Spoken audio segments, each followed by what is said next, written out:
Okay guys, another repair na naman tayo. Advant board, no power. Nahihian ng pusa. Ito, meron siyang dalawang resistor dito na makikita na nasunog. And then, yung kanyang PWM o oscillator niya ay parang naluto. Kasi sa ihi ng pusa. Nag-green siya, no? Wala na tayong magagawa dyan guys. Kailangan mabuhay to guys, no? Kasi primary ang pinaka-apektado dito kaya walang power.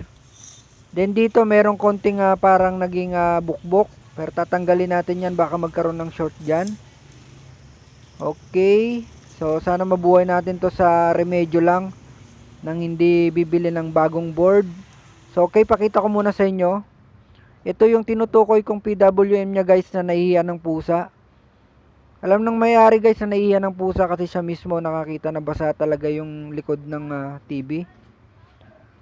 So dahil may umakit nga ang pusa dun sa kanila. Ganyan na naging epekto sa ihi ng pusa. Hindi na natin mare-recover yan guys kasi or may babalik sa dati kasi nga na bulok na siya, no. Ito yung dalawang resistor na nawala na yung number, hindi ko na alam. Ayan yung dalawang yan. First time natin sa board na ito guys na deband. At newbie lang tayo sa mga ganitong repair. Pero itatry natin yung mga technique ng mga technician na mga madidiskarte, no. So 4 wires itong ilalagay natin. Okay. Sana effect. So tatanggalin ko to, itong plano ko guys para maging holder na rin. And then ito, mga iaangat na lang siguro natin yung coupler nya. I-check natin yung mga diode kung pwede pa. And then yung fuse kung okay pa. Okay, simulan na natin. Check ko muna yung diode kung okay. Lagay natin sa diode mode. Okay, wala akong makitang short. Okay naman. Yung 4 na diode, okay na okay. Sunod naman natin yung kanyang fuse. Kung effect pa. Okay, shorted yung fuse. Very good. And then baklasin na natin. So baklasin na natin yung mga kailangan tanggalin dyan. Tanggalin ko na lahat guys, pati PWM para malinisan na rin. Tingnan natin kung suswertehin tayo ngayon. Okay, ito na yung nalinis ko na yung mga dapat tanggalin. Dahil nga good yung mga diode, hindi na natin tinanggal. Ito, papakita ko sa inyo yung outcome versus yung dati. So wala na yung pyesa doon, no? Tinanggal ko na. Then yung mga diode natin is okay. Pati yung coupler is okay. Ito na yung MOSFET na gagamitin ko guys. Na-replace natin dito. And then dito, i-replace din natin siya dito. Yan, dyan, sa block na yan, i-replace natin dyan. Papalitan natin yan para ididikit yan dyan kasi bakal yung likod nyan. Para maging holder na rin ng ganyan. O, yes ba? Subukan natin kung pwede yung 4 wires dito, no? Mga beginners lang tayo kaya i-record natin to kung pwede dito. Okay, simulan na natin. Lagyan ko muna ng maraming tingga para mas madaling lumubog yung 4 wires natin. Lagay na rin natin mamaya yung ayun, kitang kita ng buhok ng kilikili ko guys. Cut na natin dito guys kasi dumarami na yung buhok. Okay, ito na yung outcome guys, oh. Kita nyo? Malinis siya, no? Doon tayo sa negative. And then yung red ay tinanggal na natin. Dinikit na natin yung collector ng MOSFET o yung tinatawag nilang drain.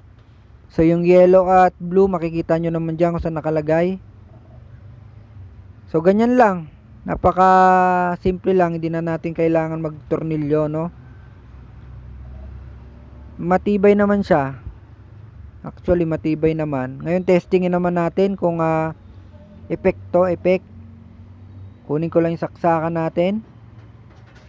One hand pala tayo guys kasi ako rin yung cameraman. Hawak ng isang kamay ko yung camera.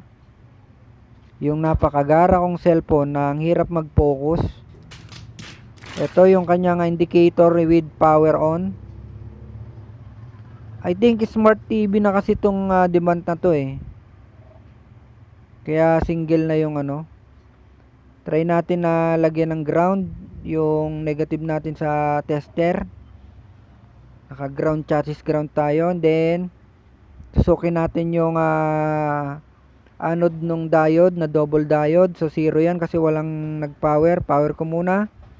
Yun, power na. Tingnan natin kung meron. Okay, may nakuha tayong 12 na biglang naging 11. 11.5.6 pero meron na siyang standby. Sa palagay ko guys, pasado na to, no? Palagay ko pasado na to. So try na natin dalhin sa kabila. Okay, nandito na tayo sa kabilang shop sa Bayumbong, Nueva Vizcaya. Ang capital ng Nueva Vizcaya. So nandito na yung TV, nakatihaya na dyan at hinihintay na ako. Buksan muna natin to guys kasi one hand tayo, no? Wala tayong pwedeng utusan kaya bubuksan ko muna to guys. Okay guys, so na-mount ko na, no? Ang problema hindi ko pa nilagay lahat kasi pakapalpak pa to. Eh baklas ulit tayo. Dalawang tornilyo lang muna nilagay ko. And then chinek ko lang kung merong mga lumuwag. Saksak na natin guys para malaman na natin kung magiging pera o bato. Subukan muna natin i-power. Standby red. Power. Ayaw. Another power. Ayaw. Baka long press. Try ko lang. Ayaw makisama. Long press. Ayun, nawala yung red. Okay, under na siya. Nagbi-blink-blink. Ganyan pala yung TV niyan. Magbi-blink-blink. And then tingnan natin sa ilalim. Ito na, nakikita ko na. Magiging papel na pera to, no? Okay. Kung walang tama yung LCD. Pero may tama LCD, sayang yung pagod.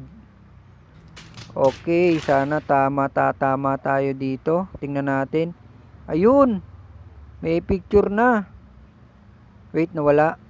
Ayun, meron na talaga. Ang galing. So, testing na lang natin to dun sa table mamaya. And then, hintayin natin yung may-ari para makita niya muna bago natin isara. Ang hirap dito. Mark, okay na. O, ano na lang natin. Kunin ko lang yung tornilyo dito sa loob. Yung tornilyo. Okay, naka-tinesting ko. Mandar naman na. Bababad pa natin hindi na. May sabon ka ba? Ha? May sabon ka pang babad? Sige, babad baka may... Lagay natin doon kay Jeff. Oo, sige, sige. Power natin. Power ko, tingnan natin. Ayun na, deband. Buhay na. Sana hindi ulit maihian ng pusa. Alis yan, Jeff.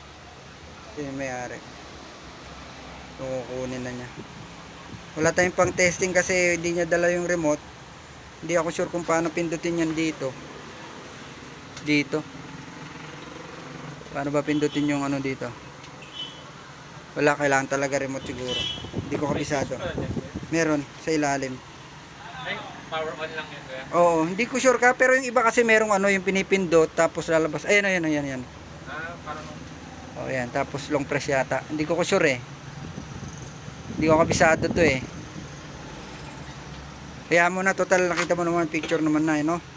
Wala kasi ako rin remote dito ng ganito. Sa shop ko meron, pero dito wala. Okay, bibigay na natin. Pwede to. Ano ba yan, di ba?